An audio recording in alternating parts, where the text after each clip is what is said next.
حضرت علی بن ربیعہ کہتے ہیں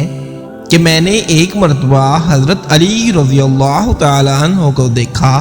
کہ ان کے پاس سواری کے لیے ایک جانور لایا گیا۔ جب انہوں نے اپنا پاؤں اس کی رکاب میں رکھا تو بسم اللہ کہا۔ جب اس پر بیٹھ گئے تو یہ دعا پڑھی کہ تمام تعریفیں اللہ کے لیے ہیں، پاک ہے وہ ذات جس نے اس جانور کو ہمارے تابع فرمان بنا دیا، ہم تو اسے اپنے تابع نہیں کر سکتے تھے، اور بے شک ہم اپنے رب کی طرف لوٹ کر جانے والے ہیں۔ پھر 3 مرتبہ الحمدللہ اور 3 مرتبہ اللہ اکبر کہہ کر فرمایا، اے اللہ آپ پاک ہیں، آپ کے علاوہ کوئی معبود نہیں، میں نے اپنی جان پر ظلم کیا، بس مجھے معاف فرما دیجیے۔ پھر مسکرا دیے۔ میں نے پوچھا کہ امیر المؤمنین اس موقع پر مسکرانے کی کیا وجہ ہے؟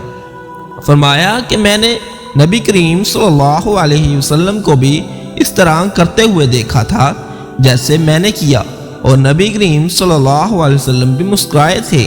اور میں نے ان سے اس کی وجہ پوچھی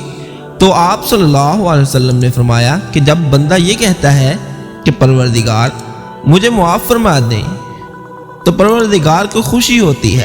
اور وہ کہتا ہے کہ میرا بندہ جانتا ہے کہ میرے علاوہ اس کے گناہ کوئی معاف نہیں کر سکتا۔